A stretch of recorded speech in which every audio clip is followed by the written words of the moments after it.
जगद्गुरु तुकोबराय नीतीला किती महत्व देतात, आचाराला किती महत्व देतात या अभंगातून कळतं बघा. नीतिशास्त्राला किती महत्व देतात. कारण तुकोबरायांच्या अनेक उद्गार वाचून कळतं की तुकोबराय नीतिशास्त्राला किती किंमत देत होते. तुकोबराय म्हणतात, आमाहे कौतुक जगा द्यावे नीत, करावे फजित चुकती ते. तुकोबराय म्हणतात, आम्हाला कौतुक वाटतं किंवा आम्ही हे करतो काय, करावे फजित चुकती ते. जे चुकत असतील ना त्यांची फजिती करावी आणि त्यांना सन्मार्गाला लावावं. नीतीचा हार युक्तीचा व्यवहार महाराज म्हणतात. किंवा पापत्याचे नाव न विचारी नीत, भलते सेवन मत करी सदा. अशा पद्धतीनं तुकोबराय नीतीचा व्यवहार सांगतात. आणि तसं पाहिलं तर नीतिशास्त्रामध्ये दोन विचार आलेले आहेत. नीतिशास्त्रामध्ये दोन गोष्टीचा विचार मांडला. कोणकोणता? एक आचार मांडला आणि एक विचार मांडला. आजच्या अभंगामध्ये तुकोबराय विचाराचा विचार न करता आचाराचा विचार जास्त करतात. विठाल ते कोणतं घर, कुणी घरला यावं, आपल्या घरला संत यावे वाटत असेल, देव यावा वाटत असेल, अतिथी यावा वाटत असेल, पाहुणे यावे वाटत असतील, पाहुणे रावळे आपल्या घरात मायबाप टिकून राहावे वाटत असतील, मायबाप, तर नीती महत्वाची. नीतीला फार किंमत आहे.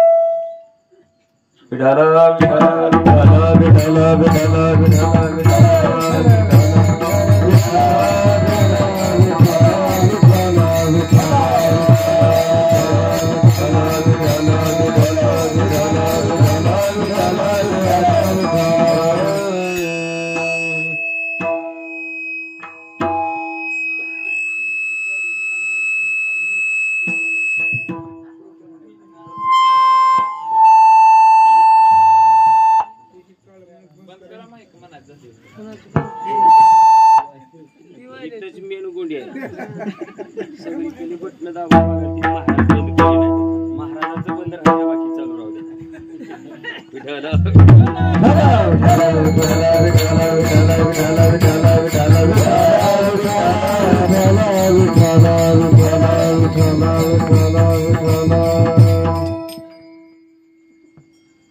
हॅलो, चला एकेकाच्या गोष्टीचा विचार करू. आपल्या घराला ही 5 माणसं यावी बघा. 5 घटक आपल्या घरामध्ये असावे आणि हे राहावे वाटत असतील. ज्याच्या जीवनात नीती आहे, ज्याच्या जीवनात आचरण शुद्ध आहे, त्याच्याच घरात ही 5 जण राहतात आणि त्याचं जीवन धन्य आहे. धन्य गृहस्थाश्रम. मी श्लोक सांगन पुढं. गृहस्थाश्रम म्हणजे नेमकं काय, नेमकं ह्या घरात हे घर कसं असावं. नुसतं विठ मातीचं मस्तपैकी डिझाईन काढले, कलर भारी दिलाय, प्लास्टर चांगलं केले, रंगरंगोटी चांगली केली आहे आणि घरात जर राहणारी माणसं एक एका दिशेला उडत असेल आणि एक एका दिशेला उडत असेल, तरी असं बंगला बांधून कोटीचा जरी बंगला असला तर त्या बंगल्याला किंमत, किती बी वास्तुशांती करा, किती बी कीर्तन करा, किती बी गुलामजामुन खाऊ घाला, वास्तुशांती खरी पाहिजे आपल्याला. म्हणून ऐका, नीतिशास्त्राला किती किंमत आहे, शास्त्र आचरण किती महत्वाचं आहे. आता इकडून उलट चलू. आपल्या घरामध्ये माय बाप, घरातली मंडळी एकत्रित राहावी वाटत असेल तर त्याला काय लागतं? आचार लागतो. आचार, आचार म्हणजे नीती लागते. स्वयंपाक करीत असताना एक जण सुगरण मला म्हणले, महाराज आता एका भाजी करायची, मग भाजीला काय काय लागतं? फोडणी द्यायला जिरे लागतात, मोहरी लागते, लसूण लागतो, कांदा लागतो, मीठ लागतं, मसाला लागतो. ज्याची भाजी करायची आहे तो ॲटम काय लागत असेल ते लागतं. मग ते म्हणले जिरे नाही टाकले, तेल बी नाही टाकलं तर काय फरक पडाले, नुसतं पाणीच ओतायचं आणि करायचं. भाजी चांगली व्हावी वाटत असेल तर हे सगळे पदार्थ काय करावं लागतात? एकत्रित यावे लागतात. सगळे पदार्थ काय व्हावं लागतात. आणि काय व्हायले पोटात एकत्र तर जाणार ते का म्हणून वेगवेगळे खाऊन बी चव लागत नाही. तसंच आहे अगदी घरातलं बी तसंच आहे. घराला चव यावी, घरात चव राहावी. कारण तुमचंच व्यवहारातलं, मी बी त्याच्यातच आलो, व्यवहारातल्याच भाषेनं बोलतो. काय त्या घराला काय चव आहे का म्हणते ती माणसं, बोलते ती की नाही. ही घराला चव राही वाटत असेल, ती आलं आलं खाऊन जमत नाही. एका विन एक कामान कामान एका विन एक कामान कामान एका विन एक कामान कामान एका विन एक कामान साजा घर पाठ एका विन एक कामान कामान एका विन एक कामान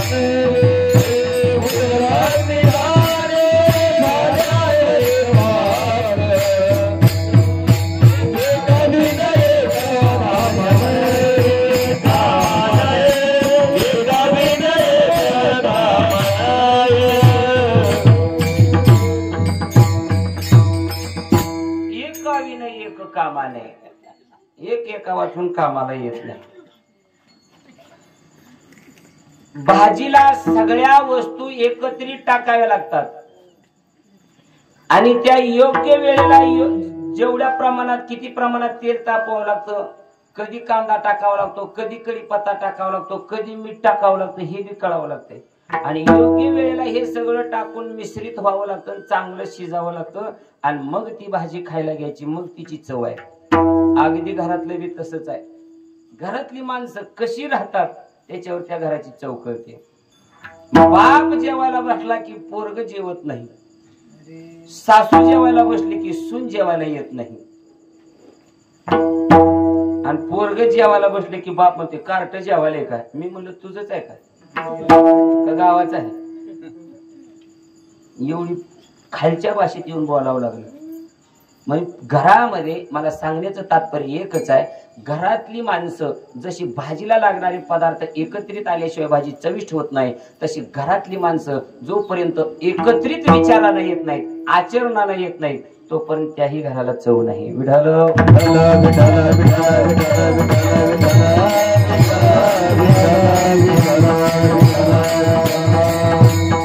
पण हे होण्याकरता त्या घरात लागतं प्रेम. प्रेमाशिवाय ह्या गोष्टी घडत नाहीत. हे सगळं जुळून यायला काय लागतं, प्रेम लागतं. चला 2 नंबर, आपल्या घरात अतिथी यावा. अतिथी नाही राहिला, आपले पाहुणे यावे वाटत असतील तरी सुद्धा त्या घरात आचार महत्वाचा आहे, नीती महत्वाची आहे. माणसं म्हणतात, माणसं कोणी बी कोणाकडे जात नाही, कोणी बी कोणाकडे जात नाही. तसं व्यवहार पाहिला तर समाजामध्ये सगळ्यात जास्त किंमत आहे. पाहुणे रावळे कोणाच्या घराला जातात, बोला कोणाच्या, गरीबाच्या का श्रीमंताच्या.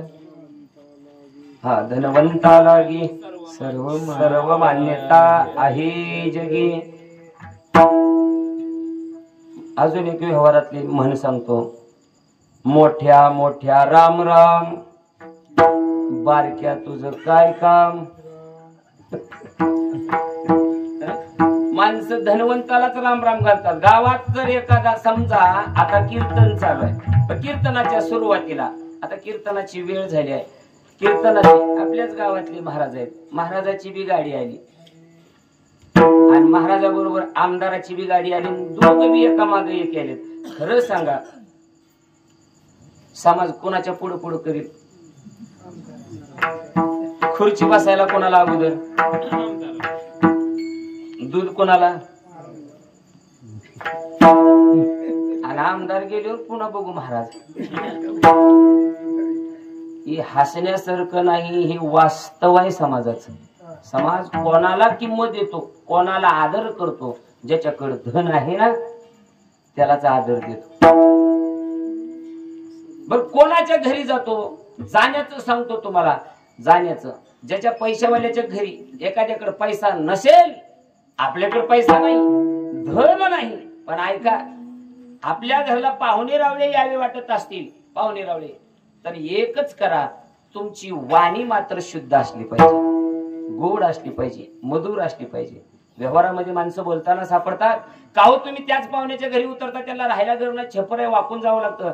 अहो त्यांच्याकडे पैसा नाही, ते धनानं श्रीमंत नाही, पण मनाने वाणीनं इतकं श्रीमंत आहेत.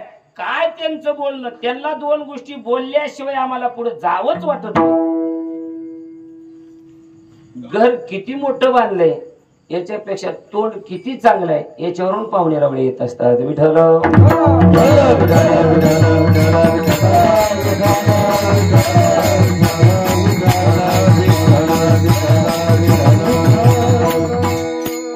आजच्या या अभंगामध्ये तुकोबाराय नीतिशास्त्र मांडतात. त्याच्या पुढे सांगितलं अतिथी झाल्यानंतर, त्याच्या अगोदर काय राहिलं कोणा, पाहुणे रावळे, अतिथी, नंतर देव. देव घरला यावा वाटत असेल, देव घरला यावा वाटत असेल, असा देव कोणाच्या बी घरला जायला रिकामा. मग कोणाच्या घरला जातो देव, कोणत्या घरात येऊन राहतो, घाण असलेल्या. करावे निर्मळ येवनी गोपाळ, ज्याचं चित्त रूपाचं हृदय रूपाचं घर निर्मळ आहे तिथं देव येऊन राहतो. मग आपलं सुद्धा घर निर्मळ राहावं देव येण्याकरता, आणि संत येण्याकरता काय करावं लागतं, संत घरला येण्याकरता विठ्ठल विठ्ठल विठ्ठल विठ्ठल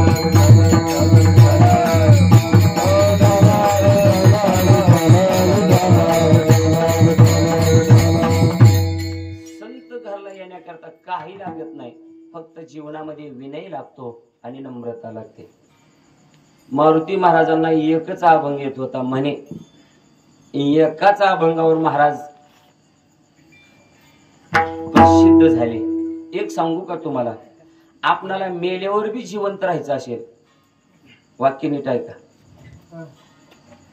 मेल्यावरही आपल्याला जिवंत राहायचं असेल, मेल्यावरही मरायचं असेल, मेल्यावर मरायचं का मेल्यावर ही जिवंत राहायचं, हे ज्याच्या त्याच्या कर्तृत्वावर अवलंबून असतं. काही माणसं मरतात आणि मेल्यावर बी मरतात, देह जाऊन जीव जाऊन बी मरतात आणि पुन्हाही मरतात. मरतात म्हणजे त्याचं काही शिल्लक राहत नाही, नाव कुणी घेत नाही त्याचं.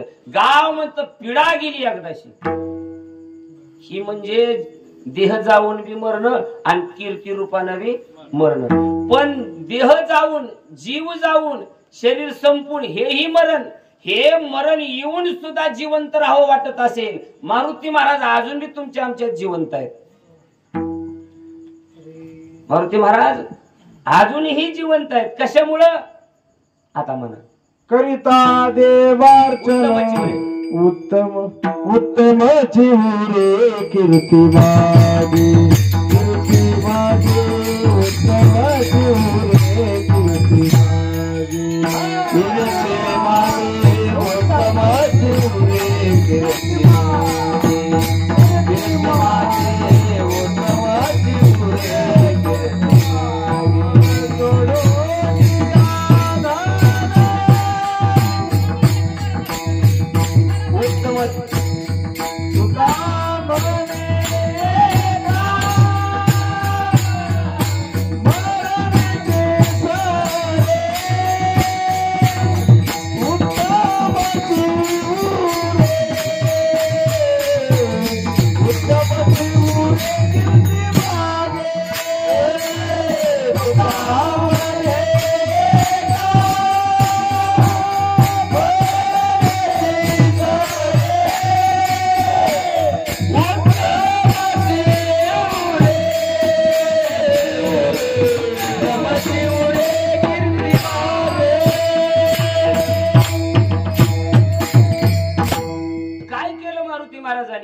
अभंगावर. करिता देवार्चन घरा आले संतजन, देव सारावे परते संत पूजावे. 6-7 तास कीर्तन राहायचे अभंगावर, आणि लोक उठत नव्हते म्हणून 6-7 तास सुद्धा एकच अभंगावर कीर्तन. वास्तुशांतीला बी तेच, वर्ष श्राद्धाला बी तेच. पण तुम्हाला सांगू का, महात्मे तेच असतात. अभंग कोणता बी असू द्या, त्यांच्या मुखातल्या वाणीला किंमत असते. म्हणून ते जिवंत, म्हणजे मेल्यावर बी महाराज जिवंत आहेत. केवळ एवढ्या कारणामुळं आचरण शुद्ध जीवन होतं. आज ज्यांची जयंती आहे, कोणाची जयंती आहे, ते जरी देहानं गेलेले असले तर कीर्ती रूपानं धर्मवीर संभाजी महाराज तुमच्या आमच्यात जिवंतच आहेत. बऱ्याच जणांनी स्टेटस ठेवलंय, किती ध्यान देऊन वाचलंय. नुसतं तिकडल्या ग्रुपवर चाललं की इकडे फेकायचं. माणसाने काय महाराजांनी स्टेटस ठेवले, पण महाराजांनी कितपत वाचले त्याचा अर्थ घेतलाय जाणून.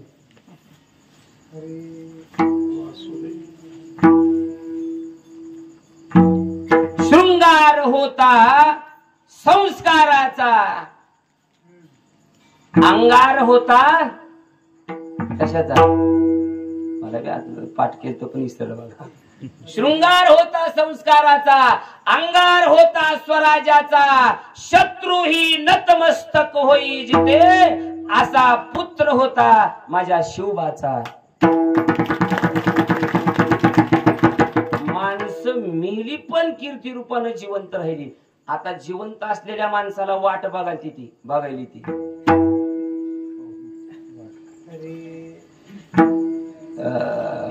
कवा मरते ती, त्याला प्रमाण आहे तुकडोजी महाराजांचं. मला जर गायला आलं असतं का, या तुम्हाला दाखवलं असतं.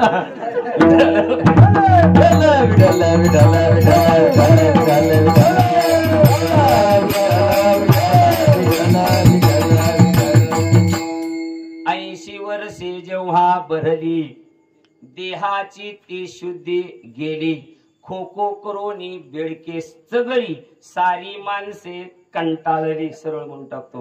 आणि त्याचा अंतर आहे, ज्याला त्याला वाटे याला येऊ दे मरण.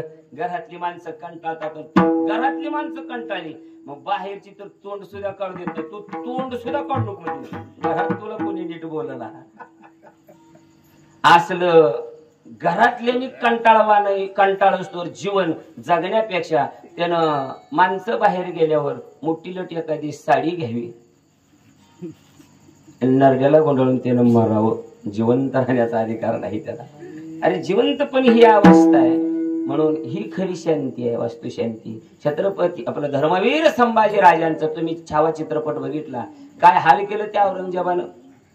कधी चांबडी सोलून काढली, कधी नक बघितलं ना त्या पिक्चर मध्ये, अशी पकड राहते, पकड त्या पकडीला पकड लावली जाते नाकाला, अशी अशी नको ओढून काढतो. काय वेदना होत असतील. फक्त त्या औरंगजेबाला एक शब्द ऐकायचा होता माझ्या धर्मवीर संभाजी पासून, आई ग. वेदना होणारा आई ग म्हणून शब्द ऐकायचा होता. राजे हो, ही तोंडातली जीभ पकडीनं कापून टाकली तर राजा आई हो म्हणला नाही स्वराज्यासाठी, म्हणून कीर्ती राहते. एवढं जीवन जगावं लागतं सुंदर गोड. आणि आपलं घरात किंमत ना कोणी घरात. वास्तुशांती बरं, ही वास्तुशांतीतलाच नियम सांगायलो या घराच्या वास्तुशांतीचं. म्हणून जिवंत मेल्यावर सुद्धा जिवंत राहण्याचा हा उपाय आहे. पण तो खूप बरा आहे. आचार शुद्ध जीवनाला किती किंमत देतात. आचरण महत्वाचं आहे, आणि आचरण महत्वाचं आहे. कशावर ओळखता येतं तर शेवटचं जे चरण आहे, परमपद बळ वैराग्याचे, तुका म्हणजे हेची आश्रमाचे फळ. मग आश्रमाचा विचार आला, वैराग्याच्या फळाचा विचार आला. आता थोडस ऐकून घ्या. आतापर्यंत जरा बरं वाटलं तुम्हाला. थोडा आता मांड वाहून जाण्यासारखा 5 मिनिटाचा विषय. आश्रम पद्धती कळली पाहिजे. किती आश्रम आहेत? वृद्धाश्रम, हे आपणाला ही कधी आश्रम सगळी माहिती आहे. अनाथ आश्रम, माधव आश्रम, हाटेलाला नाव दिलेली, तिकला आश्रम. अरे खरे आश्रम तुम्ही कोणत्या आश्रमात आहेत? पण मुख्य 4 आश्रम. ब्रह्मचारी आश्रम, दुसरा गृहस्थ आश्रम, तिसरा वानप्रस्थ आश्रम, आणि चौथा संन्यास आश्रम. या 4ही आश्रमाला साधू संतांनी 25-25 वर्षाचा कालावधी दिला. 100 वर्षाचं जीवन गृहीत धरलं. पहिले 25 वर्ष ब्रह्मचारी आश्रम, म्हणजे अजून आपला विवाह झालेला नसतो, आपण ब्रह्मचार्यामध्ये पदामध्ये असतो. मग ब्रह्मचारी आश्रमामध्ये करायचं काय असतं? ब्रह्मचारी धर्म गोकावी अक्षरी आश्रमी विचार षडकर्मी. ब्रह्मचारी अवस्थेमध्ये आश्रमामध्ये घोकावी अक्षरे. कोणती अक्षरे घोकायची? पहिल्या 25 वर्षाचा हा ब्रह्मचारी आश्रम आहे आणि याच्यात अक्षर घोकायची. म्हणजे कोणती घोकायची? माझ्या भावाच्या वाड्याला ग सोन्याचं कुलूप, असली हेळवक नाही. अक्षर कोणती घोकायची? दिलंची नागिन निघाली मेरे अंगणे में, तसलं बी नाही. मग अक्षर कोणती घोकायची? तर भगवान परमात्म्याचं चिंतन, ते असणारे श्लोक, तो असणारा मंत्र 25 वर्षाच्या कालावधीमध्ये ब्रह्मचारी धर्म घोकावे अक्षरे. आश्रम विचार षटकर्मी आणि वानप्रस्थ आश्रम आणि संन्यासी आश्रम. काय सांगितलं पुढं? वानप्रस्थी तरी संयोगी वियोग आणि संन्यासी तो त्याग संकल्पाचा. चारी आश्रमाचा विषय सांगितलाय. ते कळावं लागते तेव्हा या घराची आणि या घराची वास्तुशांती कळते. वास्तुशांती कळायची सोपी नाही साधी. वानप्रस्थ आश्रमामध्ये संयोगी वियोग आहे. नवनाथ ग्रंथामध्ये एका राजाची कथा येते. त्या राजाचं नाव आहे राजा गोपीचंद. संयोगी वियोग. 1800 बायका होत्या. 1800. जालिंद्रनाथाची कृपा झाली, शिष्य तो पत्करलं आणि 1800 बायकांचा राजाचा त्याग केला. संयोगी वियोग. आलेला संयोग त्यात वियोग आला आणि वानप्रस्थाश्रम स्वीकारला.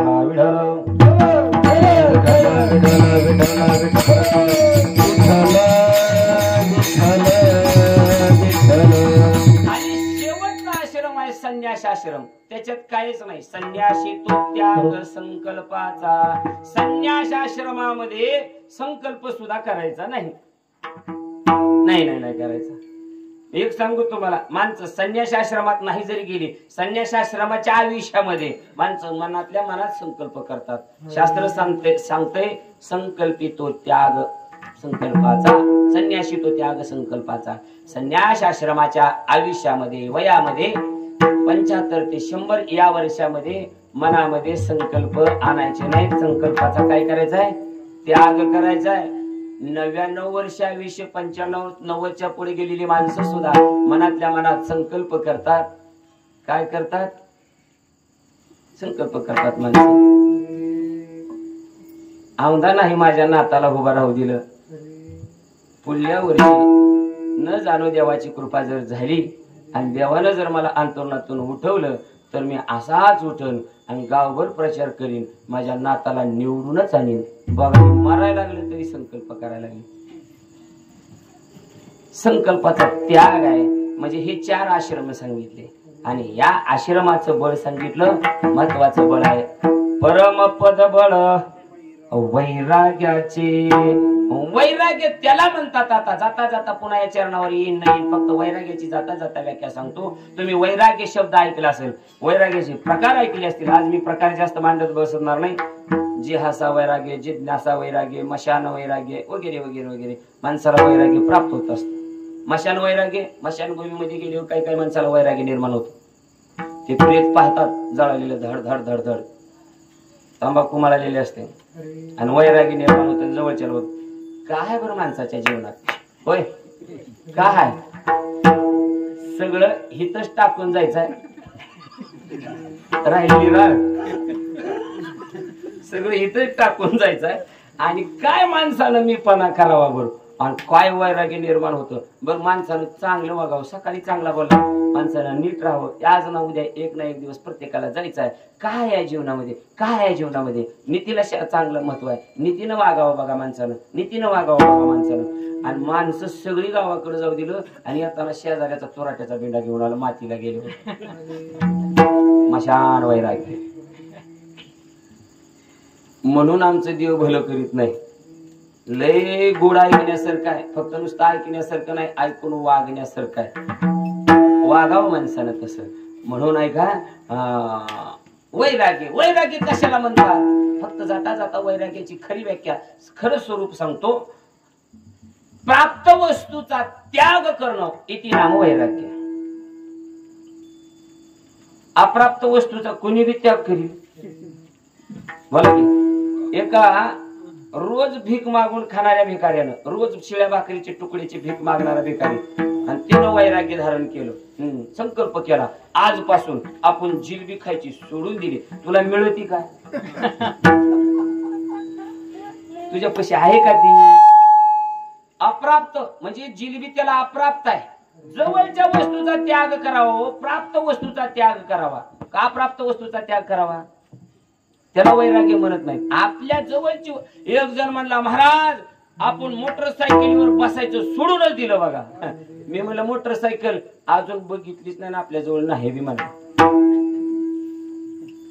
अजून सांगू, एक जण म्हणला, महाराज आपण हरभरे खायचे सोडून दिले. 50 एकर दरवर्षी आपला हरभरा असतो, आपण अजिबात एका दाण्याला सुद्धा हरभऱ्याच्या हात लावित नाही. मी म्हणलं लय मोठी महात्म्य झाली, एवढा 50 एकर हरभरा असताना काय तुमचं वैराग्य? कसं काय बाबा, कसं काय बाबा? तर त्याची बायको कोपऱ्यातून म्हणजे, महाराज बसा, कशाचं वैराग्याने? ह्याच्या तोंडात एक दात नाही म्हणजे, जसा खाल्ला तसा सकाळी येतोय. काय वैराग्य हरभरा सोडण्याचं? दात नाही म्हणून हरभरा सोडला का हरभरा नाही म्हणून सोडला? अगदी बरोबर कीर्तन ऐकलं. या वैराग्य शब्दावरच कीर्तन संपूर्ण वास्तू शांती दोन्हीचं चिंतन करायचं एकतर उशीर झालाय. मग तुकोबाराय म्हणतात, परमपद बळ वैराग्याची जोडून या धन. या पहिल्या चरणावर तुकोबारायांनी उपदेश केला. हा उपदेश करण्याची वेळ कुठं आली तुकोबारायांना, कुठं प्रसंग घडला? हा पहिला अभंग उपदेश प्रकरणातला.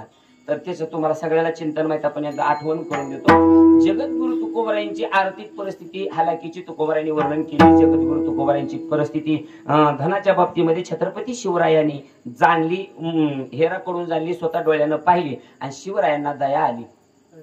माझे गुरु आहेत तुकोबाराय आणि आपल्या महाराष्ट्राची शान आहे, जगद्गुरु आहेत. आणि असा महात्मा आर्थिक परिस्थितीमध्ये अडचणीत यावा. आणि मी राजा आहे, माझं राजाचं आद्य कर्तव्य आहे. अडल्या नडलेल्या अशा महात्म्यांना धर्मशास्त्राला माझं सहकार्य करणं हे माझं कर्तव्य आहे.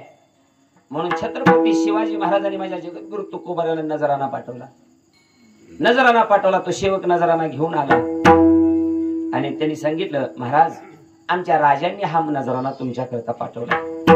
काय दिलं हे सुद्धा बघितलं नाही तुकोबारायांनी. तुकोबारायांनी अभंग रचना केली. 13-14 अभंग शिवाजी महाराजांना उद्देशून त्या प्रसंगावर लिहिले. काय लिहिलं? दिवट्या छत्री घोडे हे तो बऱ्यात न पडे. दिवट्या छत्री घोडे हा नजराना हा आम्हाला बऱ्यात न पडे म्हणजे आम्हाला बरा वाटत नाही. आणि स्वतः जगद्गुरु तू खूप बरा आहे. माझे देवालाच तिथं जा विचारतात, ए देवा तुझा स्वभाव असा कसा आहे रे म्हणे. हा बोल. देवाला जा विचार म्हणे तुकाराम महाराज. देवाला जा विचारतात, जे नावडे चित्ता त्याची होशी पुरविता. जे आमच्या चित्ताला आवडत नाही तेच वस्तू आणून आमच्या पुढे आणून ठेवतोच, तेच पुरवतोच. तुला काय वाटलं सामान्यासारखे आम्ही वाटलो का? आम्हाला हे आवडत नाही. त्याने नजराण्याचा काय केला? स्वीकार केला नाही. नजराना महागारी पाठवला. नजराना महागारी पाठवला. पण तो सेवक हुशार होता. सेवक म्हणला, महाराज नजराना तुम्ही राजांचा महागारी पाठवताय, पण आता राजांना तुमचा निरोप काय देऊ सांगा? काय देऊ? तुकोबारायांनी आभार लिहिला त्याच्यासाठी. तुमच्या राजांना सांगा आम्ही सुखी व्हावं वाटत असेल तर तुम्ही काय करा?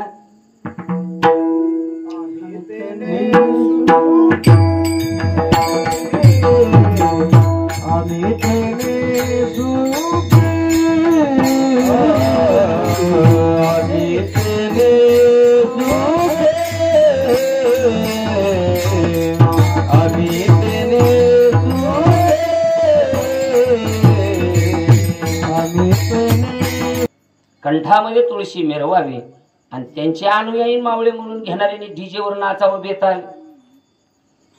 किती दुर्दैवाची गोष्ट आहे. आणि पुन्हा म्हणायचं, राजे पुन्हा जन्माला या.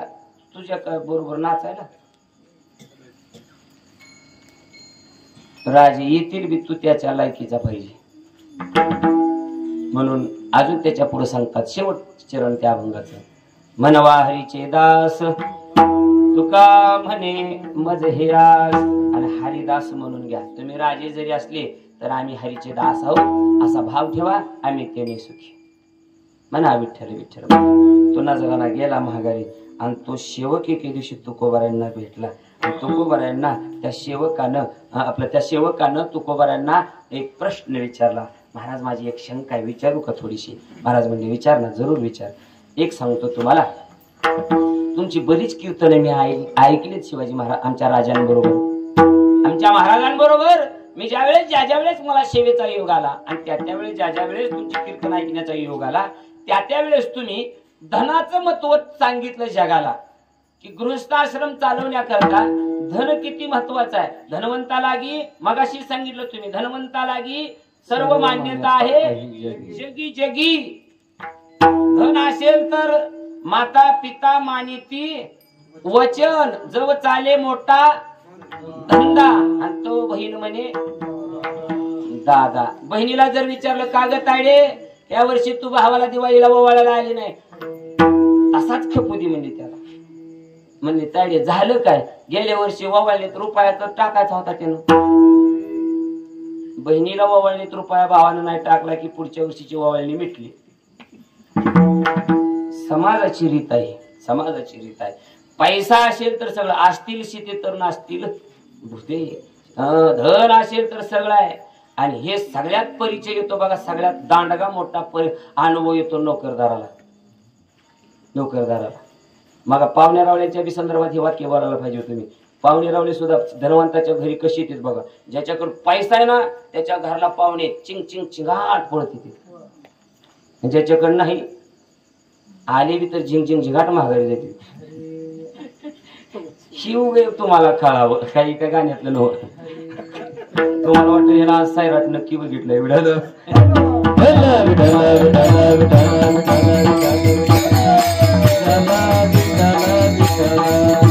धनाचा अनुभव, धनाची किंमत, धनाचं व्हॅल्युएशन, महत्व नोकरदाराला जास्त कळतं.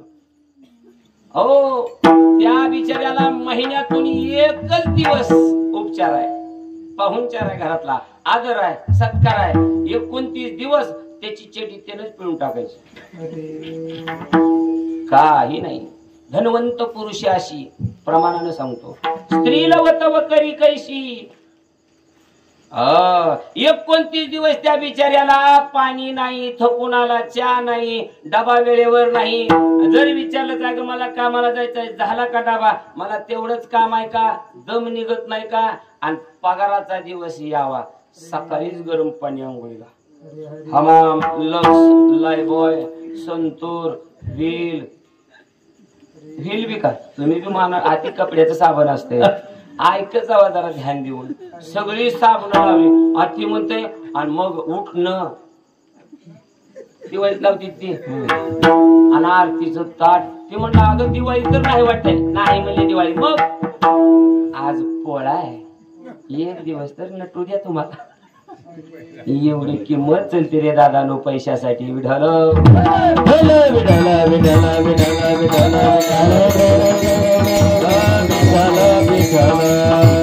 कोण कोणाला सांगतोय? छत्रपती शिवरायांचा मावळा तो सेवक महाराजांचा तुकोबारांना म्हणतोय तुम्ही धनाची किंमत सांगितली कीर्तनात मी ऐकली आहे. बाकी हे 4 आश्रम सांगितले ना, तिन्ही आश्रम गृहस्थ आश्रमावर अवलंबून आहेत. आणि गृहस्थ आश्रमानं धन कमवलंच पाहिजे. उदरनिर्वाहा पुरते राहटवी हाता पायाते, पोटापुरते काम. पोटापुरतं तरी काम म्हणजे पैसा मिळवला पाहिजेच, पैसा मिळवला पाहिजे. कारण हे 3 आश्रम गृहस्थ आश्रमावर अवलंबून आहेत. अहो संन्यासी जरी झाला तरी माध्यान काळाला तोंड वाचतो. जरी झाला संन्यासी तरी माध्यान काळी तोंड वाशी. त्याचं तोंड बंद करायचं गृहस्थाश्रमावरच अवलंबून आहे. त्याला खायला द्यावं आणि हे खायला देण्याकरता या गृहस्थाश्रमानं कमवावं लागतं. आणि हे कमवण्याकरता म्हणजे धन लागतं. हे धनाची किंमत तुम्ही सांगितली. मग तुम्ही शिवरायांना मागितलं नव्हतं, अनासायाशाने त्यांनी तुम्हाला दिलेलं होतं. अनासायाशानं प्राप्त झालेलं धन तुम्ही का त्याचा तिरस्कार केला, का स्वीकार केला नाही, का धनाचा त्याग केला मला सांगा. आणि इकडं तर सांगतात धन मिळवलं पाहिजे, धन कमवलं पाहिजे. पण तुकोबाराय म्हणतात हो मी सांगितलो धन कमवलं पाहिजे, मिळवलं पाहिजे. पण कसं मिळवलं पाहिजे? अभंगाचं पहिलं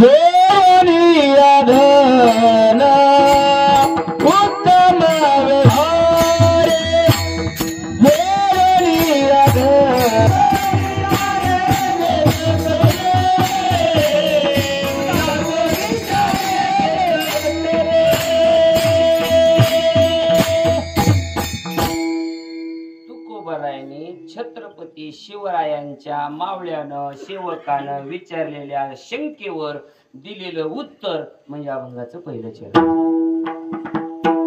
त्यानं विचारलं कानासाहेब धन प्राप्त झालं. छत्रपती शिवरायांकडे तुम्ही मागायला गेले नव्हते, त्यांनी होऊन दिलं होतं, पण ते राजे आहेत, राजांचा अपमान होईल त्याच वेळेस तिथे अभंग दिला. मुंग्या निराव आम्हा सारिकाची जीव गेला मोह आशा, है की नाही, आशा मोह गेलाय आमचा, आणि मुंग्या आणि राव आमच्या दृष्टीनं समान आहेत. त्याला संत म्हणावं.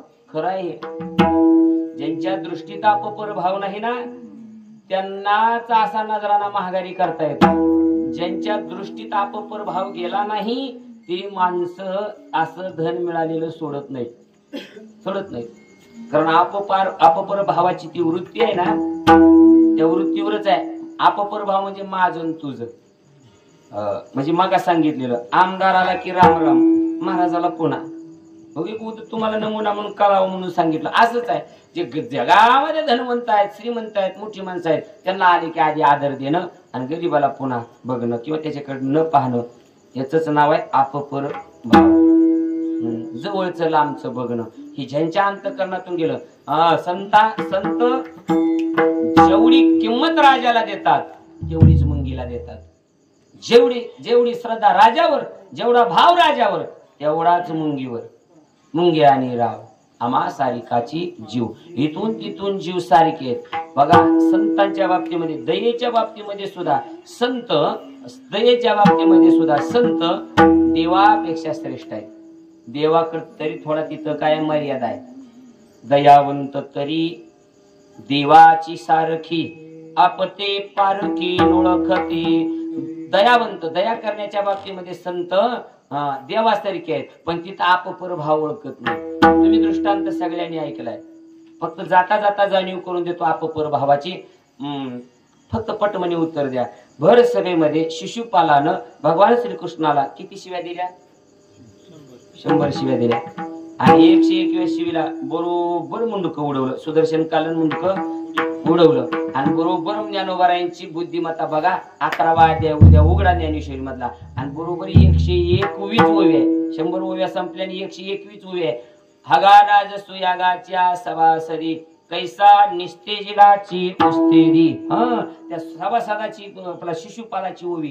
काय दिमाग असेल, बुद्धी असेल. 100 शिव्या, 101व्या शिवीला मुंडक आणि 101वीला बरोबर ओवी घालणं, याला बुद्धिमत्ता म्हणायचं ज्ञानोबारायांची. आणि 100 झाल्या, 121 शिवी दिल्या सुदर्शन कालन मुंडक उडवलं भरसभेमध्ये. ही देवाची दया. 100 वेळेस माफ केलं, पण 101 झाल्यावर सुदर्शन काढलं. आता इकडे चला संतांच्या पार्टीमध्ये. नाथ महाराजांच्या अंगावर मुसलमान पान खाऊन किती वेळेस थुंकला? 108 वेळेस. आता मला सांगा बरं का, मला तेवढं गणितातलं कळत नाही, शिक्षण कमी, शाळा जास्त झाले. 100 जास्त का 108 जास्त? 108 जास्त. मग 108 वेळा पान खाऊन थुंकलेल्या यवनाला आता काय करायला पाहिजे नाथ महाराजांनी? मुक्त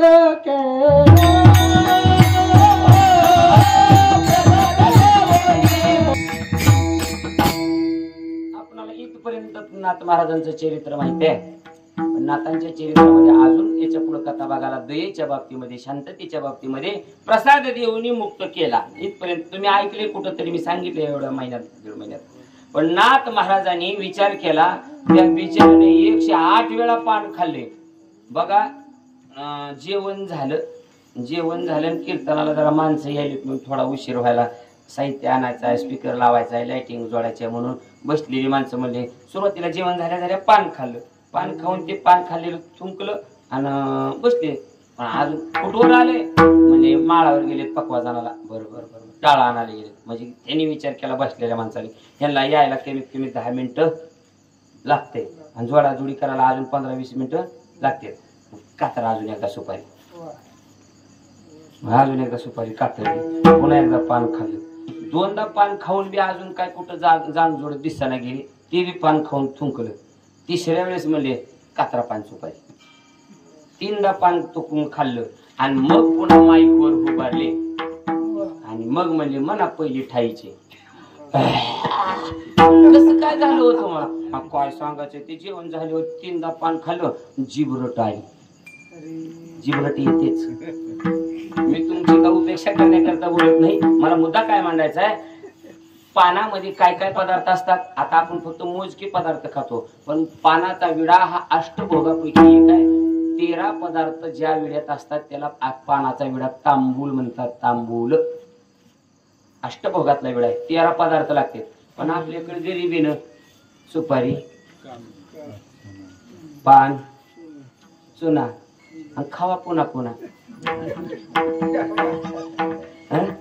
एवढंच. आणि जरा जर त्या चुन्याला, चुना एवढा बिचारा इमानदार आहे, त्या बिचाऱ्याला जर प्रमाण कमी जास्त केलं तर ती मी चुना आहे म्हणून कीर्तनात सुद्धा सांगतोय, जेवताना सांगतोय. म्हणजे कमी जास्त नाही, जास्त चुना झाला की जिबीचं साल्ट काढतंय. ती माझा सांगण्याचा मुद्दा काय सांगायचा आहे, मग त्या मुसलमानानं तर दिवसात किती वेळेस खाऊन थुकलं पान, 108 वेळेला उग एवढा धारा चुना एका इड्याला. कमीत कमी तेवढ्या मोठ्या डबीतला तरी चुना पार झाला. जीभ काय म्हणली असेल त्या बिचारीची की दया आली नाथ महाराजाला. आणि श्रीखंड्या परमात्मा, श्रीखंड्याच्या वेशातल्या परमात्म्याला सांगितलं, श्रीखंड्या गिरजांना सांगा, गिरजेला सांग काय की 5 लिटरची बुदली किटली 5 लिटर तुपानं भरून त्या मुसलमानाच्या घरी पाठव का.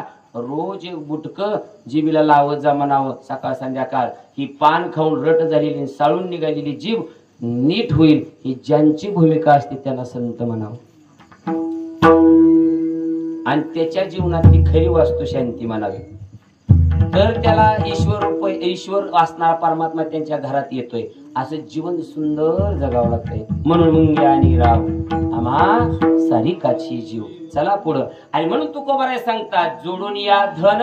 त्या सेवकाला सांगितलं, बाबा गृहस्थ आश्रमाला धनाची गरज आहे, पण कसाही पैसा मिळवायचा नाही, कसंही धन मिळवायचं नाही. मग त्या धनाला व्यवहार उत्तम असला पाहिजे. उत्तम व्यवहार उत्तम असला पाहिजे. काटा मारून पैसा कमवलेला नसला पाहिजे.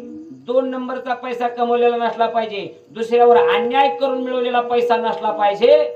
तरच तो प्रपंचामध्ये पचनी लागतो. नाहीतर पापानं कमवलेली संपत्ती, पापानं कमवलेला पैसा पापच करायला लावतो. ध्यानात घ्या कीर्तनातून. आणि पुण्याईनं कमवलेला, कष्टानं घामानं कमवलेला पैसा सत्कर्माला जातो. सत्कर्म जीवनात घडवतो. विठ्ठल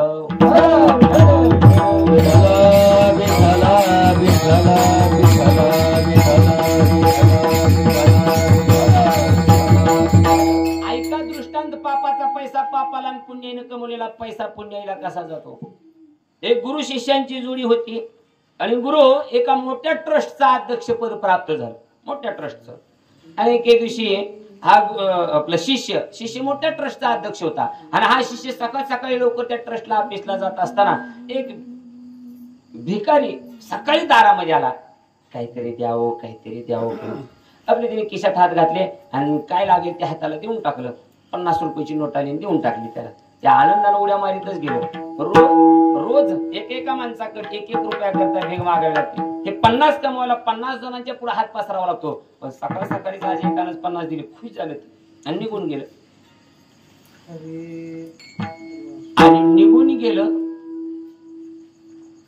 आणि काय असेल ते काम आटोपलं. माघारी येत होतं. ते घरला जात होतं. पण घरला जाताना यानं ज्याला सकाळी 50 दिलते ते 50 ज्याला दिलते ना ते आपल्या मित्राला सकाळच्या 50ची गोष्ट सांगाल तर ह्यानं गपचूप चोरून ऐकलं. आणि ते 50 रुपये घेतलेले तर मित्राला सांगाले, काय सांगायचं म्हणला तुला, सकाळी मला लाटच लागली म्हणजे. कस काय आला काही एकच असं गिराईक मिळालं मला, धडाक्याला त्यानं 50च दिलं. मला मग तुझी लय मजा झाली. माझ्या काय 25ची टाकलो म्हणलं अर्धी. आणि पाठीवर जत्रातला ते नाटक आणलं होतं मला पडद्यावरच. 25 रुपये घालेलो मला. जत्रा झाली म्हणला आपली. आणि शिष्य ऐकत होता. शिष्याला वाईट वाटलं. घरी आला. गुरूंच्या दर्शनाला गेला. जेवण सुद्धा केलं नाही. आणि गुरुचं दर्शन घेतलं. गुरुला घरी की सांगितलं, महाराज सकाळी दारात भिकारी आला म्हणून मी 50 रुपये मोकळ्या मनानं दिलो, मोकळ्या अंतःकरणानं दिलो. पण त्याने हे 50 रुपये असे खर्च केले. त्याचं कारण मला सांगा. गुरु सांगतात, शिष्या तू ट्रस्टचा अध्यक्ष आहे आणि त्या ट्रस्टमध्ये, त्या देवस्थानच्या ट्रस्टमध्ये देणगीच्या पेटीमध्ये दान टाकणारी माणसं सगळीच घामानं कमवलेला पैसा दान टाकतात असं बरोबर आहे का? सगळीच माणसं असं निव्वळच कष्ट केलेला पैसा पेटीत पडलाय असं आहे का? कोणी पाप केलेला बी पैसा, 2 नंबर कमवलेला पैसा, पाप आपलं झालेलं जावं म्हणून दान पेटीत टाकते. कीर्तन झाल्यावर महाराजाच्या सगळ्यांनी मिळून का पाय पडायचं? दिवसभरात चुकून वाकून काय वाकडं वेकडं वागलेलं असलं हे सगळं तुला अर्पण. तुझं नीट होईल न होईल आमचं नीट कर. पापानं कमवण्यात पैसे टाक म्हणजे पापाची कमाई पडलेलीच असते. यदा कदाचित ती 50 रुपयाची नोट कोण्या तर पापानंच कमवलेली असेल ती पापाच्याच मार्गाला गेली. पण तुला आता पुण्याईच्या पैशाचा जर विषय बघायचा असेल आणि गुरु स्वतः एक परिसरामध्ये 2 गुंठे रान होतं तिथंच आपलं भाजीपाला करून आपलं कष्टानं कमवून खात होते. की मी कष्टानं कमवलेले 10 आहेत, हे 10 रुपये घे आणि 10 रुपये आता घरला जाताना जो कोणी पहिला व्यक्ती भेटेल त्याला दे आणि फक्त एवढं काम कर. ते 10 रुपये कुठं खर्च करतो तेवढं बघ. हे कष्टानं कमवलेले पैसे कुठं जातात तू बघ, चुरून बघ. जसं त्याचं चुरून ऐकलं तसं याचं चुरून बघ. त्या शिष्यानं ठरवलं आणि निघाला. कोण पहिला व्यक्ती येईल? गुरुनी सांगितले पहिल्या व्यक्तीला 10 द्यायचे आणि निघाला. थोडा अंतर चालल्यावर एक व्यक्ती गाठ पडला. पण कसा होता तो ते बघा, असं करून चालला होता, असा शर्ट धरून. त्या शिष्यानं बोलून घेतलं म्हणजे इकडे म्हणजे का हे 10 रुपये. त्याने 10 रुपये घेतले खिशात घातले आणि ते गावाकडे चाललं होतं. आधी त्यानं तोंड फिरवलं आता अरण्याकडे विरुद्ध दिशेला महागारी चाललं. शिष्यानं गुरुला सांगितलं होतं, गुरुनं शिष्याला सांगितलं होतं फक्त ते काय करते कुठं पैसे खर्च करते बघ म्हणले. आणि महागारी गेलं. एक रस्त्याच्या कडेला खोल खड्डा होता, खड्ड्यात गेलं. ते काय असेल ते आपल्या शर्ट मधलं असं केलं, अगदी सगळं तिथं झटकिलं आणि रोडला आलं गावाकडे निघालं. आता शिष्याला गडबड होती, यानं काय करते पुढे काय जाते त्यापेक्षा आपण विचारावंच म्हणून त्याला थांबवलं. नाही दादा थोडस थांब, तू असं शर्टामध्ये काय धरलं होतं काय नेऊन टाकलं मला तेवढं सांग. आता जरा कान उघडी ठेवून ऐका, गोड आहे ऐकण्यासारखं.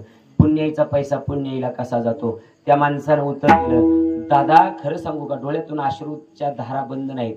त्याच्याकडे पाहिलं ना हात जोडून तो माणूस सांगतोय आणि म्हणतोय दादा 8 दिवस झालं घरात अन्नाचा कण नाही. 4 लेकरं आहेत लहान लहान, पत्नी आहे, घरात 5 माणसं अन्न करतात. प्रत्येकाकडे भीक मागून पाहिलो, पाया पडून पाहिलो, अन्नाचा कण मिळाला नाही. कोणी 2-5 दाणे सुद्धा कोणी माझ्या पदरात टाकले नाहीत. शेवटी लेकर माझी आता अण्णा वाचून मारणार, अन्न अन्न अन्न अन्न करून मारायला लागली. मग शेवटी विचार केला अरण्यात जावं काय मिळतंय का म्हणून. मला हिंसा करायची नव्हती पण मी काय नेतो तो पदरात आहे का. एक मेलेलं पाखरू मला सापडलं. मी मारलं नाही हो, मेलेलं पाखरू होतं. हा पोटातला जठराग्नी शांत करण्याकरता, लेकरांची पत्नीची भूक भागवण्याकरता मेलेलं पाखरू घेऊन चाललो होतो पदरात आणि हे शिजू घालावं आणि लेकरांना खाऊ घालावं या उद्देशाने मी चाललो होतो. पण ऐका सांगतो दादा ऐका, तुमच्या ह्या 10 रुपयानं हे मेलेलं पाखरू सुद्धा माझ्या लेकराच्या मुखात जायचं बंद केलं. या 10 रुपयात जेवढं येईल तेवढं आम्ही 5 जण 6 जण खाऊ आणि सुखानं राहू. पुण्याईचा पैसा पुण्याईला जात असतो. म्हणून पैसा कमवत असताना माणसानं वाम मार्गानं कमवू नये. माणसं काय काय खायलेत पैशासाठी. कीर्तनकारानं वेळ खाल्लेला खपत नाही पण इकडे डांबर खाल्लेलं जमतंय, वाळू खाल्लेली जमते. म्हणून पैसा जोडून या धन व्यवहार उत्तम असावा आणि उत्तम व्यवहारानं मिळवलेला पैसा उदास विचारे वेच करी. उदार अंतकरणानं खर्चही करायला शिकावा. न्यायोपार्जित वित्तम 10% धीमही. न्यायानं मिळवलेला पैसा 10% रक्कम देवधर्माच्या कामाला खर्च करावीच. तुम्ही रोज 100 मिळवत असाल 10 रुपये देवाला काढून ठेवा. 1000 कमवत असाल 100 काढून ठेवा. लाख कमवत असाल दिवसाला 10,000 काढून ठेवा तर तुमचे 90,000 सुरक्षित आहेत. आणि जर देवाला न देता 100ला 100 खर्चिले ना, या 100ला कधी दवाखाना कोर्ट लागत सांगता येत नाही. मग तिकडं गपचूप होत ते डॉक्टरला घ्या तोंड हाणावं. इकडं म्हणलं की दान देता कापे हात, इकडं दान धर्म करायला म्हणलं की हात काप होतो. होय व कीर्तन करायचं आमच्यात, होय होय करायचं. मग किती खर्च येईल? खर्च विचारते आणि पेटवून दिलं तर 6 महिने जळायचं नाही. करा ना खर्च वारकऱ्याला. तिकडं कोर्टात दवाखान्यात गपचूप होत होता दादानो. इकडं साधूंना वारकऱ्यांना खर्च करा. इथं खर्च केलेला पैसा वायपट जात नाही. इथं 1000 खर्च केले, वर्षाच्या 6 महिन्याच्या आत परमात्मा तुम्हाला 10,000 दिल्याशिवाय राहत नाही. वारीत बघा, आषाढी वारीमध्ये अरे रोजगार करणारी माणसं 10,000 रुपये खर्च करतात. सगळ्यात जिवंत उदाहरण आपल्या जवळच आपल्या दिंडीतल्याच व्यक्तीचं सांगतो. मेसाई जवळग्याचा पप्पू खराडे तुम्हाला माहित असेल. आले म्हणून अहो कीर्तीच असते. उत्तमाची उरे माणूस इथं हजर जरी नसला तर कीर्ती रूपानं जिवंतच असतो. पण त्या पप्पू खराड्याचा कोणी सहवास असेल 72 नंबर दिंडीमध्ये चालतो. अरे अख्खी 500 माणसाची जरी दिंडी हॉटेलमध्ये गेली ना तर ते एका बी माणसाला रुपये देऊ देत नाही. 15 ते 20 हजार पंढरपुरापासून आळंदीपर्यंत खर्च करतोय. अरे माळरानाची 4 एकर जमीन आहे. 20 लाखाचा बांगला आहे. काल परवा 2 एकर का 3 एकर जमीन घेतली आहे. ही माझ्या माऊलीची कृपा आहे. उडालं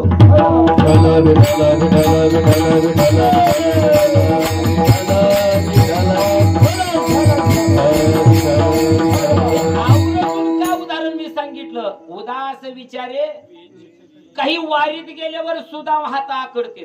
दुसऱ्याच्या तोंडाकडे बघत येते कवा चहा प्याला चल आणि मग उठा उठा चहा प्याला म्हणले की आम्ही बी तीच म्हणाल होतो पण कसं म्हणावं म्हणून डुलत महाग निघते. आणि बसताना बी अशा ठिकाणी बसत येत अशी नमुने हॉटेलमध्ये बसताना बेताळाच्या कडेला बसत नाही ती कधीच नाही. लक्ष द्यायचं. जे बेताळाच्या कडेला बसतय ती दानशूर माणूस आहे. ती या अलीकडच्या कडेलाच बसते. चहाला उरकीला चला पहिल्या तोंडाला निघालं ही हॉटेलच्या बाहेर बिल काय माझ्या खायचं तिथे. धन्य माता पिता. आणि गावाकडं आलं आणि भर उन्हाळ्यात पाऊस आला आणि सगळी ज्वारी पालती पडली. कोणाची? दुसऱ्याला चहाला अडकावून आलेली. आणि ज्वारी आधी खाली मातीत. सगळा लोंगा चिटकला मातीला आणि आधी कणसच नवीन उगवून आली. वारे घ्या ज्वारी. उदास विचारे वेच करी कवा तर पदरचं 5 रुपये. त्यानं 2दा चहा पाहिजे आपण यागदा तरी पाजाला 5 रुपये खिशातून काढावे. उदास विचारे वेच करी. कमवायचा पैसा नीतीनं कमवायचा, धर्मानं कमवायचा, उत्तम व्यवहारानं कमवायचा. पण चांगल्या ठिकाणी खर्च करायचा. धर्म कार्यामध्ये देव धर्म कार्यामध्ये पैसा खर्च करताना मागं पुढे बघू नका. या नारदाच्या गादीवर सगळ्यांचे अनुभव माझ्यासहित तुम्हाला सांगितले. इथं तुम्ही 10 खर्चा 6 महिन्यात शंभर दिल्याशिवाय परमात्मा राहत नाही. एवढं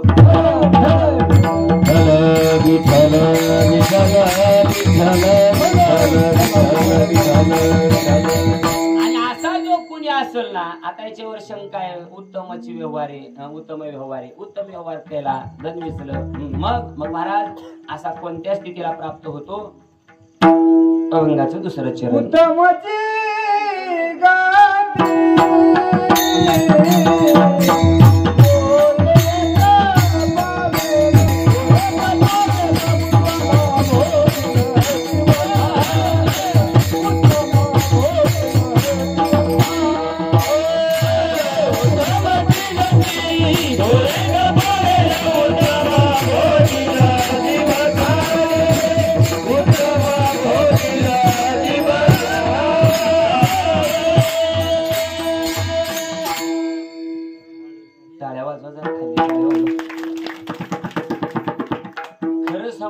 आपल्या परिसरामध्ये कार्यक्रम करणाऱ्याला काहीच अवघड नाही.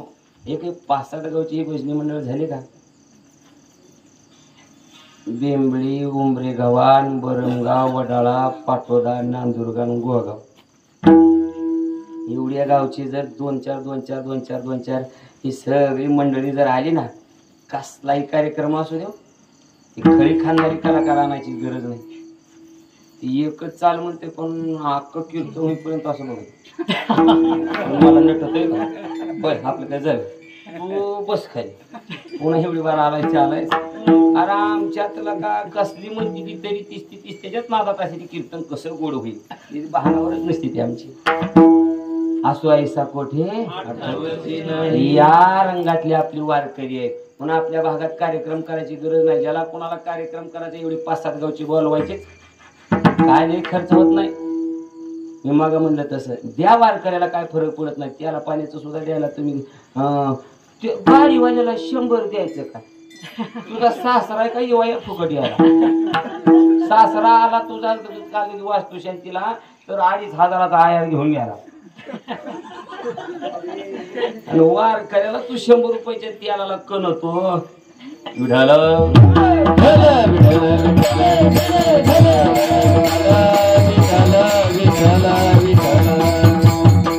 जोडून या धन व्यवहारे उदास विचारे वेच करी. आता वेळ झालेल्या म्हणून धावत सांगतो, आता धावतो.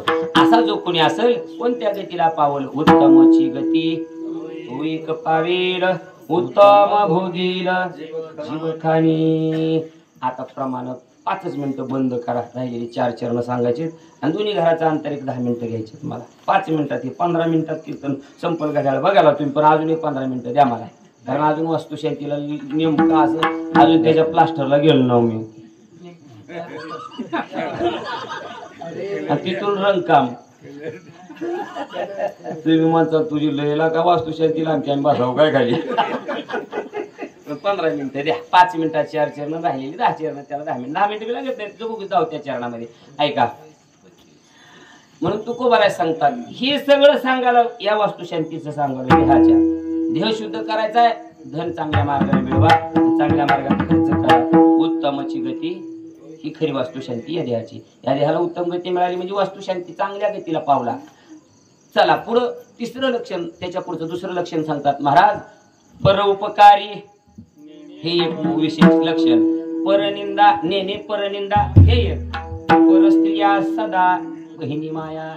3 विशेषण सांगितली ह्या चरणात. 3ऱ्या चरणात कोणकोणते? तो परोपकारी असावा, लय नाही करता आला, तुका म्हणे फार थोडा आहे देव तरी सुलभ हा. लय करता नाही आला त्याला 2 प्रमाण अजून. नका घालू दूध, जयामध्ये सार, टाकाचे तरी उपकार करा. जे 4 रुपयाचं दूध आहे ना ते नका उपकाराला करता देऊ. तुम्हाला दूध देऊ वाटत नाही ना शेजाऱ्याला, कमीत कमी ते दूध तुम्ही इरजू लावलं, दही केलं, दही करून ते दही मंथन केलं आणि त्याच्यावरचं 4 रुपयाचं लोणी काढून ठेवलं आणि ते राहिलेलं खाल्लं जे ताक आहे त्या ताकाचे तरी उपकार करा. शेजारी पाजारी 2 घर असतील तर त्यांना बोलवा, उन्हाळा दिवस आहे, ताई हो काकू ताक झाले घेऊन जा. काही असे नमुने बघितले मी, अशा महिला बघितल्या, अरारा मी यमाला प्रार्थना करील त्या मावशीला अशी जागा दी, तिनं अग बाबो म्हणावं कोणा. अरे हे म्हशीचं ताक तिनं म्हशीच्या पुढं बादलीत ठेवली, पण बिचारी शेजारी गरीब घर होतं, त्या गरीबाच्या घराला तांब्यावर ताक तिनं दिलं नाही. खरं सांगूया नारदाच्या गादीवर उपकार केलेला माणसानं उपकारापेक्षा अपकारीले घातक असतो. कृतज्ञ केलेला उपकार विसरणं त्याला कृतज्ञ म्हणतात आणि केलेला उपकार जाणतो त्याला कृतज्ञ म्हणतात. माणसानं कृतज्ञता बाळकावी. आम्ही लहान होतो लहान, आणि खरं सांगू जनार्दन नाना ही पुढची तुम्ही नाव नाही घेणार, पण आम्ही जनार्दन नानाच्या इथलं लहानपणी त्या शांताईनं ताक केलं का लेकरावाला बोलवा, आणि आम्ही मागायला जायचं तेव्हा गरिबी परिस्थितीला दूध दुभते जनावर नव्हते आणि आमच्या आईनं पाठवायचं जा शांताईकडे ताक जाऊ, पण आम्हाला कधीच रिकामी हाताला लावलं नाही.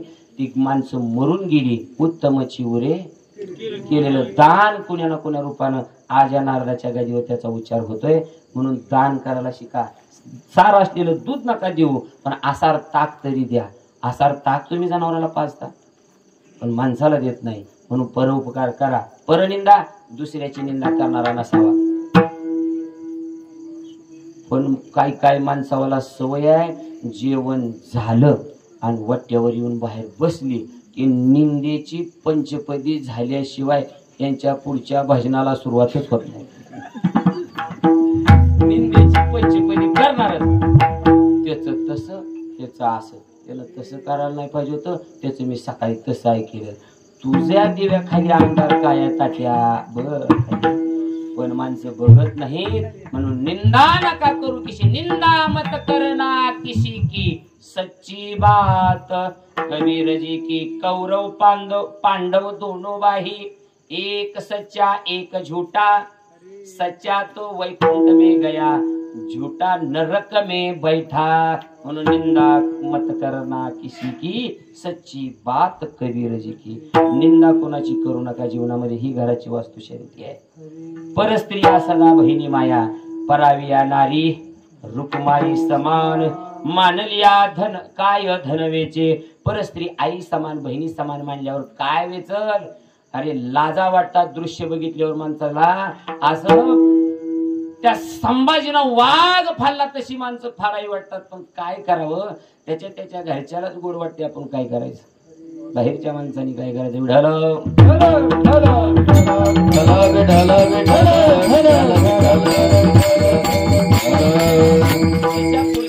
प्रमाणात महाराज विशेषण सांगतात, भूत दया गाई पशुचे पालन, तानेल्या जीवन होना माझी। मुक्या प्राण्याला वेळेवर पाणी वैरण करणं हा सुद्धा परमार्थ आहे। जनावर पाळायची बऱ्याच जणाला हौस असते, पण पाळलेली जनावर सांभाळता येत नाहीत। सकाळी जी ती बांधते निहून येड्या बाबळीच्या सावलीला, का लय दाट सावली त्या इडीची, बांधणाऱ्याला चक्कर आली बांधच तो म्हणजे कसं काय लय उचवून लागलो, जनावर बांधली येड्या बाबळीच्या सावलीला, वार येडा। आणि सावलीला बांधायची कशी तर होबा त्या पिंडी फेकायची न मोडता न करता, आणि जी लग्नाला गेला लातूरला जाकाळीला आला, जनावरांना आल्या आल्या हा बरडा नाही ती असं, ती पहिल्या म्हाताऱ्या बाया काम चांगलं केलं असं करीत होतं बघा, तशी जनावरांना असं करून ती आलाय बालाय केलं त्याला। वाय वाय माय माझा माल काय दिया का ना ग, माय माय माय माय माय माय बरं त्यानं महागच्या शिटावर लात घातली नाही। भूतदया गाई पशुचे पालन, पाळणं वसत नसल सांभाळू का नका त्या मुख्या जनावराचा तडतडाटन पाप देऊ शकतो। तानेल्या जीवन बना माझी, असला उन्हाळा चालू आहे, माणसं हो पाणी विकायला लागली। पाणी विकू नका, पाण्यासारखं दान नाही, पाण्यासारखं पुण्य नाही। पान पोया करा, जागोजाग माणसं पाणी ठेवतात। तानेल्या जीवन बना माझी, तेही परपुण्याचं आहे, तेही उत्तम गतीचं साधन आहे। आणि 5व्या चरणात महाराज म्हणतात, शांती रूपे नव्हे कोणाचा वाईट, वाढवी महत्व वडिलांचे। वडिलांना येत वडिलांचं महत्व वाढवणे म्हणजे, पण वडील बी त्याच महत्व वाढवण्याच्या क्वालिटीतला असावं, नाहीतर त्या बिचाऱ्यानं वडिलानं 100 मधली ह्यांना पोरवाला 3 एकर ठेवली, काय त्याचं महत्व वाढवावं? 97 एकर विकणाऱ्या बापाचं। वाढवी महत्व असा बाप नाही। परमार्थात ज्या बापाचं आयुष्य गेलं, नीती शास्त्रात आचरणात ज्या बापाचं आयुष्य गेलं, त्या बापाचं महत्व वाढवायचं। वाढवी महत्व वडिलांचे। वडील किंवा इथं वडील म्हणजे काय? थोरा मोठ्यांचं, संतांचं, पुराणांचं, आपल्या शास्त्राचं, याचं महत्व वाढवायचं। वाढवी महत्व वडिलांचे। इथं वडील याही अर्थानं चालतो, पण कसं? शांती रूपानं। शांत जीवन असलं पाहिजे, नाथ महाराजांसारखी शांती पाहिजे। नाही तर अजून एक कोण होता शांतीमध्ये? अजून एक 2-3 कीर्तनात सांगितलं बघा, लतीफ शाह मुसलमान, तोही शांत त्याच्या जीवनात होता। त्या बाईनं राब शिजवलेली, रट रट रट रट रट राब, ते गाडग शिजवलेलं तिच्या डोक्यात पडलं होतं, तरी महाराज एक शब्द बोललेले नव्हते। ती फुटलेली राब खाली पडलेली, पिठात मीठ टाकून, वंजळभर पिठात 2 किलो मीठ टाकलेलं, पाण्यात शिजवलेली ती राब, तसलं गाडग उकळतं गाडग डोक्यावर पडलं होतं, तरी ती वेचून राब खाल्ली। आणि ती वेशाबाई होती, तिला 50 रुपये दिले होते त्यांना राग आणण्याकरता। बाई म्हणली, महाराज तुम्हाला राग आणण्याकरता मी एवढं कृत्य केले, तरी तुम्हाला राग आला नाही आणि तुम्ही खुशाल राब खाताय। त्यावेळेस महाराजांनी सांगितलं, बाई तुला सांगू का, हे अन्न आहे, अन्न हे पूर्ण ब्रह्म, उदरवर्णन हे जाणी जे यज्ञ कर्म अन्न पूर्ण ब्रह्म आहे। आणि हे राब तुझी खाल्ली ना, गरम गरम राब, माझं अंतःकरण शुद्ध झालं, तसं तुझं बी देव शुद्ध करो, अशी प्रार्थना करणारे संत असतात।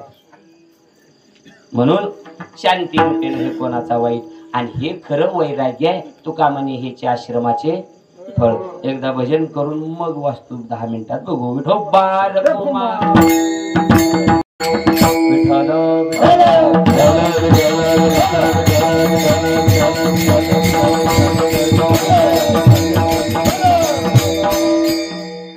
जेवढे हे 6 चरण 5 असणाऱ्या काय या देहरूपी घराचे, या देहरूपी घराची वास्तुशांती झाली.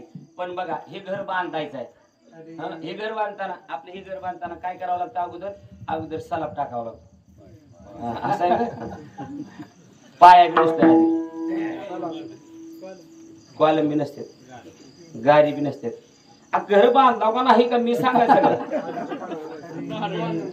नारळ फोडायचं होय. त्याला आखणी म्हणते. आखणी ती द्वाऱ्या लावायच्या.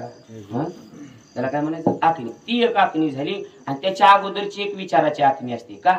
आपल्याकडे बजेट किती आहे,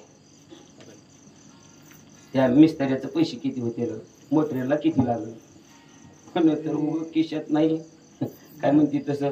आणि 10 रुपये किशातून बांगला बांधायला निघाला येणाऱ्याला. देऊ की ती म्हणला कवाऱ्या का उपसून फळ्या.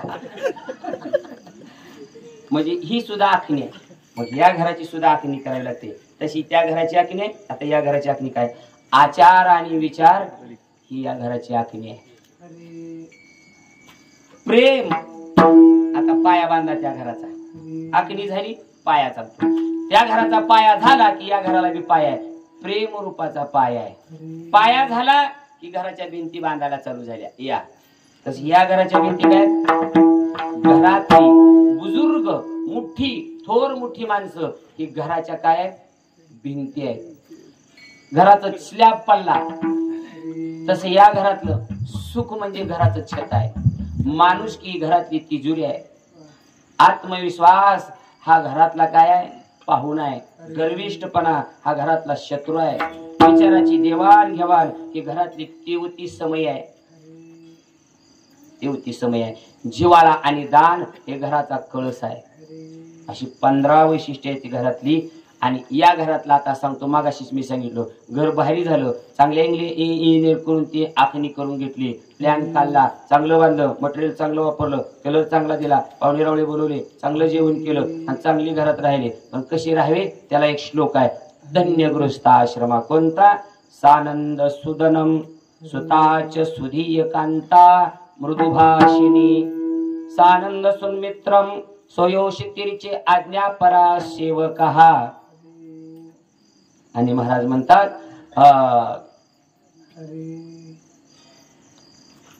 साधो संगोपासते सततम धन्य गृहस्थाश्रम.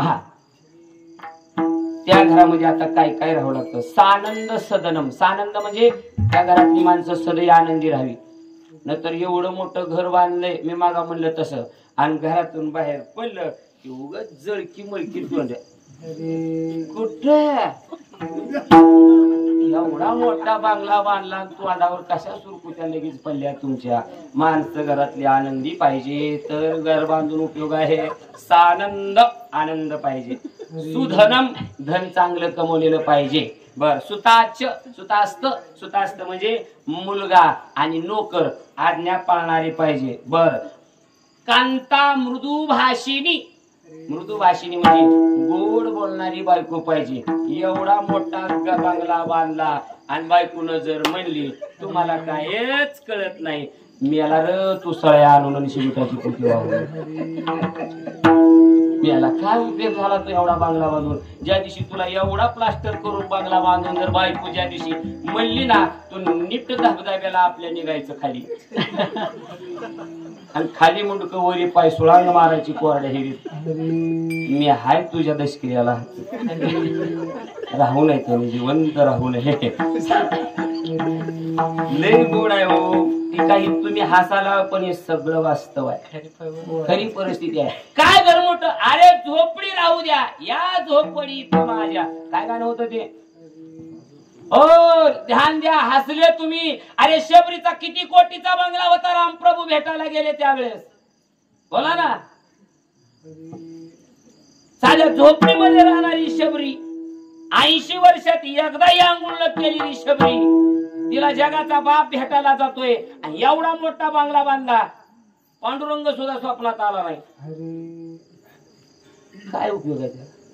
घर बांधण्याला किंमत नाही, घरातली माणसं इथे. आणि हे पदार्थ सांगणं श्लोकाचा अर्थ सांगायला तुमच्या पुढं कोणाला शंका वाटेल, मी पुराव्याशिवाय काही सांगतच नाही. थोडं मागं पुढं होत असेल, कारण मी काय कुठं तिची काय म्हणते त्याला श्लोक घ्यायला शिकायला संहिता मी घेतलेली नाही. मी बिगर गुरुचा शिलाय असाच आणि उग बोगुल मोहगम शिकलेला महाराज आहे मी. कुठं मागं पुढं होत असेल माझं, पण अर्थ आणि तंतोतंत अभंगाचा भावार्थ त्याच्या बाबतीत मात्र तुम्ही मला कुठे बी धरा. एवढं मात्र गर्वानं नाही, अभिमानानं सांगन, कारण एवढं मी घासलंय आतापर्यंत. मी रात्रंदिवस त्याच प्रयत्नात असतो. घरी गेले की या पूर्ण कीर्तनात जनावर जशी रवंत करते तसं घरी गेल्यावर रवंत असतं माझं, सुरुवातीपासून शेवटपर्यंत. बोलताना कुठं शब्द चुकला का, कुठं राहिले का, काय सांगायचं, काय झाले का मागं पुढं, एवढं करावं लागतं. तेव्हा पुढच्या कीर्तनात सुधारणा होत असते. रवंत करावं लागतं. जनावर रवंत का करतात, ते पहिल्यांदा खाल्लेलं कसं बी गप्पा गप्पा गेलेलं असते, पुन्हा त्याला मऊ करायचं, ते पचनी पडते. तसं कीर्तनकारानं सुद्धा तुम्ही कधी केले काही ऐकलेलं, घरी गेले की तुम्हाला कवा पडून जायला ते एकतर कीर्तन लांबील होते ना. कशाचं रवंत सांगायला तर कशाचा आठवाला सांगायला आम्हाला, की तू बघायचं तुझ्याकडे होत. माणसं दुसऱ्याकडे घालून मोकळी होतात. म्हणून आहे काही घर नुसतं बांधण्याला किंमत नाही. कारण हे माझंच घर आहे, ही माझीच माणसं आहेत. मी या बोललेला माझा कोणालाच राग येणार नाही अशी अपेक्षा करून मी बोलतोय. मी बाहेर कुठे एवढं धाडस करून बोलत नाही, कारण पुढे कॅमेरा चालू आहे. उद्या पडेल कुठं तरी बोलल, कुठं तर धरणारी माणसं असतात. आक धोतर बघणारीला दिसत नाही, मी नेहमी सांगत असतो. डाग मात्र दिसत असतो. चांगलं कीर्तन सगळे विसरून जातात माणसं कुठंतरी बोलण्याच्या ओघामध्ये. आमचा त्याच्यात हेतू नसतो कोणाला दुखवण्याचा, कोणाचा अंतकरण. माझं कीर्तन म्हणजे हे रेडीमेड कपड्याचं दुकान आहे. ते तुमच्या मापाला कपडे बसली, मी त्याला काही करू शकतो नाही. घालून घ्यायची का न घालायची तुम्ही ठरवायचं. नंतर काय काय म्हणते ते तसं म्हणून असं म्हणून तुम्ही हित येऊन उभारून सांगा कसं म्हणायचं. उद्यापासून मी ऐकतो.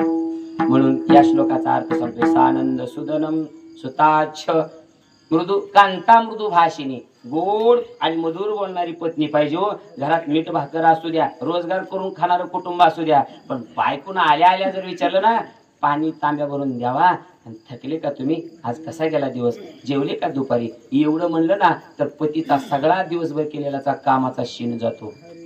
पण ही नवऱ्याला बघितल्याची सोमवार मंगळवार बुधवार तिने आट्या पेट्या अशा करते. एवढा उशीर काय झाला यायला, लवकर यायचं कळत नाही का, कवा चहा ठेवला होता, जळून गेला. तू आल्यावर ठेवायचं कांता. कांता म्हणजे पत्नी, कोणाचं नाव नाही. ज्ञानेश्वर